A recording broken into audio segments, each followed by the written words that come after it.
Porque a lei de Moisés é incapaz de salvar? Evangelho de João. Comentário de Mari Persona. O Evangelho em 3 minutos, com Mário Persona. Quando Deus se manifestou a Moisés no Monte Sinai para entregar a ele a lei, os 10 mandamentos, o cenário era aterrador. A montanha toda fumegava, raios riscavam o céu e trovões faziam tremer as rochas. Quem ousasse tocar o monte seria imediatamente morto. Enquanto isso, Deus escrevia a sua lei em tábuas duras, literalmente de pedra. Talvez uma imagem de um Deus severo assim não agrade você, que acha que Deus deve ser todo amor. Porém, a lei de Deus, que cobrava com rigor uma vida correta, revelava a justiça de um Deus santo, que não pode tolerar o pecado. E se você não gosta da ideia de um Deus irado, como você se sentiria se soubesse que sua filhinha de 3 anos foi molestada por um pedófilo? Se você que é pecador e imperfeito se sente indignado porque acha que um Deus santo, justo e perfeito não pode sentir o mesmo? Os mandamentos da lei de Deus revelavam a justiça de Deus, mas não davam ao homem o poder de viver de acordo com eles. A lei só tinha o poder de condenar. A lei faz você se sentir como o motorista de um enorme caminhão entalado em uma rua estreita e olhando para a placa de contramão. Você nada pode fazer além de saber que é um transgressor da lei e não tem o poder de manobrar o seu caminhão. No Antigo Testamento, Deus se revelou em justiça. Em Cristo, Deus se revelou em graça. Ao contrário do Monte Sinai fumegante, qualquer um podia tocar em Jesus quando ele esteve aqui sem ser consumido. Você sempre verá um contraste entre o modo de Deus tratar o homem segundo a lei do Antigo Testamento e segundo a graça revelada em Jesus. A lei condena, a graça perdoa. A lei exige que o homem seja justo, a graça justifica o homem. A lei exige boas obras, a graça exige fé. A lei abençoa o bom, a graça salva o ímpio. A lei espera que você receba a bênção por mérito, a graça é um favor imerecido. Não é à toa que o Antigo Testamento termine com a palavra maldição e o Novo Testamento termine com a palavra graça. Mas a graça só pôde ter efeito porque Jesus, o único que andou 100% de acordo com a lei, quis receber em si mesmo a condenação que a lei exigia daqueles que a transgredissem, que era a morte. Ao morrer na cruz como substituto do pecador, recebendo o juízo de Deus, Jesus cumpriu a sentença que tinha sido determinada para o pecador. Aquele que crê em Cristo é como se já tivesse sido condenado por procuração. Agora sim, a graça pode se manifestar sem atropelar a justiça. Mas não foi apenas a graça que se manifestou em Jesus. A verdade não estava apenas nele, mas ele é a própria verdade. Portanto, você jamais encontrará a verdade se não tiver um encontro com Jesus. Ao crer em Jesus, você é perdoado de todos os seus pecados e justificado ou tido por justo aos olhos de Deus. Perdão é como se Deus dissesse a você, ok, pode ir. Justificação é como se ele dissesse, ok, pode vir. Perdão é como se o juiz abrisse a porta da cela para libertar você. Justificação é como se ele desse a você um atestado de idoneidade e virtude. Tudo isso se resume numa palavra: salvação. Nos próximos 3 minutos, conheça o Cordeiro que tira o pecado do mundo. O Evangelho em 3 minutos, com Mário Persona. É só João Batista começar a dizer às pessoas para se arrependerem que o Messias tinha chegado, e uma comissão formada por sacerdotes e levitas sai de Jerusalém para saber quem é João. Quando existe um clero, este fica incomodado se descobre que Deus está agindo sem a sua autorização. João diz não ser o Messias, nem Elias ressuscitado ou reencarnado, e nem o profeta previsto por Moisés. João não queria atrair atenções para si. Naquele tempo, o escravo tinha a incumbência de desamarrar, de desatar as sandálias do seu senhor quando este chegava em casa. E João diz não ser digno nem mesmo de desamarrar as sandálias de Jesus. Ele se considera menos do que um escravo. É com Jesus que as pessoas devem se ocupar. João é a voz que clama no deserto. Sua missão é exortar o povo a se arrepender para receber o Messias.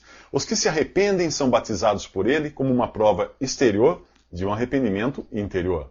Aqui não se trata do batismo cristão. Hoje, cada um que crê em Jesus também é uma voz. A voz é o meio que transporta a palavra. Ao contrário de João, que pregava o arrependimento e anunciava que o Messias viria, o cristão prega a graça de Deus e anuncia que o Salvador já veio. João mandava as pessoas se arrependerem e se limparem para receber o Messias. Hoje o Evangelho convida você a crer em Jesus e se deixar limpar por ele. João pregava uma condição. O Evangelho da graça prega uma solução. Antes a mensagem era: se você já estiver preparado, venha a Jesus. Agora é: se você for pecador, venha a Jesus. No dia seguinte, João anuncia: eis o Cordeiro de Deus, que tira o pecado do mundo. Para surpresa dos judeus, que aguardavam um Messias e rei poderoso e conquistador, João acabava de revelar que Jesus devia morrer como um sacrifício. Os cordeiros sacrificados em Israel não eram a solução para o pecado. Eles apenas prefiguravam o verdadeiro cordeiro. Entenda que pecado é a raiz, é o princípio ativo. E pecados são os frutos, as consequências.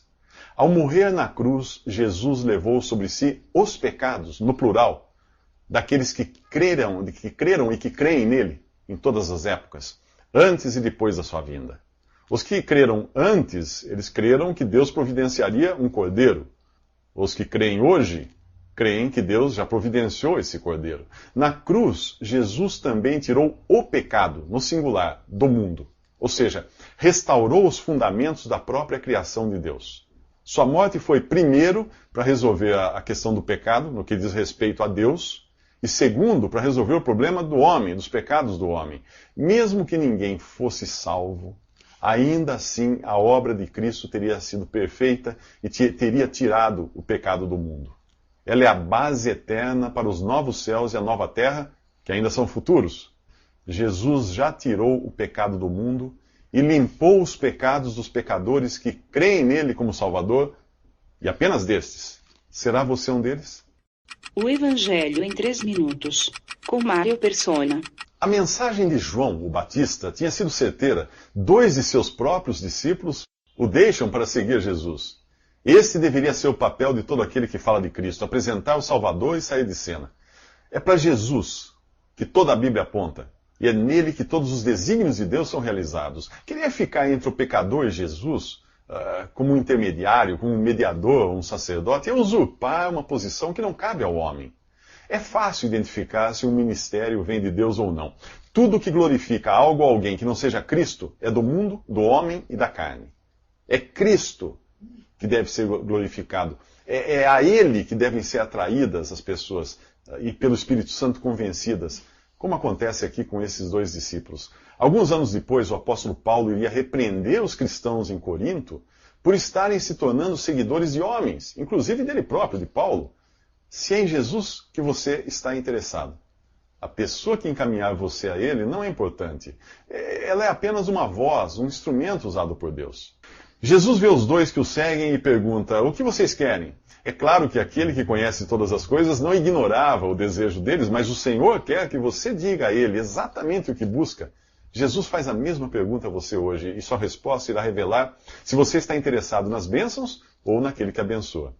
Ao contrário de muitos que seguiam a Jesus em busca de alimento, cura ou consolo para alguma tribulação, os 2 estão em busca de uma comunhão íntima com aquele que chamam de rabi ou mestre. Eles querem saber onde Jesus está hospedado, pois desejam estar onde ele está. Venham e vocês verão. Essa é a resposta que Jesus dá a eles. Que privilégio imenso escutar da boca de Jesus um convite desse para segui-lo e estar onde ele está. Ainda que Jesus não seja visível hoje, nos nossos dias, a sua promessa de onde está, onde 2 ou 3 estarem reunidos, estiverem reunidos ao seu nome, ela continua válida hoje. O plano de Deus para você é simples. Você foi criado por Ele, está sendo chamado a crer em Jesus para ser salvo e transformado em adorador, e deve partir a qualquer momento para estar com Ele, no céu. Do começo ao fim, Deus quer que você fique com Ele, que tenha comunhão com Ele e que desfrute da sua presença. E isso é algo que para o crente já começa nesta vida. Tudo o resto perde o sentido quando nós nos damos conta do que deve ter significado para aqueles 2 homens os momentos que passaram com Jesus, o próprio Criador do universo. André era um deles, que depois seria também apóstolo. Nós quase não ouvimos falar de André e provavelmente jamais iremos ouvir falar daqueles homens e mulheres que desfrutam dos lugares mais próximos de comunhão com Jesus. Esses são conhecidos por ele. Mas André não quer desfrutar disso sozinho e nos próximos 3 minutos ele vai levar a boa notícia para aqueles que lhe são mais próximos, os seus familiares. O Evangelho em 3 minutos, com Mário Persona. A Bíblia não é um livro de normas de conduta ou de aconselhamento, embora você encontre nela normas de conduta e bons conselhos. A Bíblia é uma história. Ela mostra de onde viemos, o que deu errado conosco, como Deus resolveu isso e para onde nós vamos. Mas não se trata da nossa história e nem somos nós o tema central da Bíblia. A Bíblia toda existe só para falar de Jesus, e é Ele o tema central. Embora você encontre regras e conselhos na Bíblia, quando chegamos nos Evangelhos, nós descobrimos que o objetivo de Deus era dar uma notícia, uma boa nova. A diferença entre um livro de regras de conduta e uma notícia é enorme. Você compra um livro de receitas para saber como fazer um prato, como preparar um prato, e se seguir direitinho as instruções, no final o seu paladar será premiado. Mas você compra o jornal para saber o que aconteceu. Você não fez aquilo que está lá. Tudo aconteceu em outro lugar, com outras pessoas, com outros protagonistas, mas as consequências daquela notícia podem atingir você. O Evangelho é o jornal de Deus. A boa notícia é que Deus já resolveu de uma vez para sempre a questão do pecado, ao condenar Jesus à morte em nosso lugar. O Evangelho não diz o que eu devo fazer, o Evangelho diz o que Deus fez. André sai em busca de sua família, não com uma receita ou lista de coisas que deviam fazer, mas com uma boa notícia, uma notícia que era boa demais para ficar só com ele. André encontra primeiro o seu irmão Simão e dispara: encontramos o Messias. O que acontece em seguida serve de lição para nós. André leva Simão até Jesus. E nesse encontro, Simão ganha um novo nome. Jesus diz a ele: você é Simão, filho de João. Será chamado Cefas, que significa pedra, ou Pedro, como nós costumamos falar. É simples assim. Sem uma lista de coisas para fazer, sem condições, sem maiores delongas, o Evangelho apresenta Jesus e diz quem ele é. No Antigo Testamento, há mais de 400 profecias falando do Messias, e mais tarde André e Pedro, que eram judeus e aguardavam o Messias, descobririam que todas elas se cumpriam em Jesus, principalmente quando o viram ressuscitado. Hoje nós temos o testemunho completo diante de nós, assim como você tem as manchetes nos jornais avisando das coisas que já aconteceram. Dependendo da notícia que sai no jornal, você pode sofrer consequências graves caso não creia no que ela diz. Pedro crê na boa notícia e tem um encontro pessoal com Jesus. Filipe, que era da mesma cidade que André e Pedro, também é chamado por Jesus, e depois Filipe vai dar a boa notícia a Natanael. Mas Natanael duvida de Filipe. Talvez você tenha o mesmo problema que Natanael com respeito a Jesus. Que problema era esse? Você verá nos próximos 3 minutos.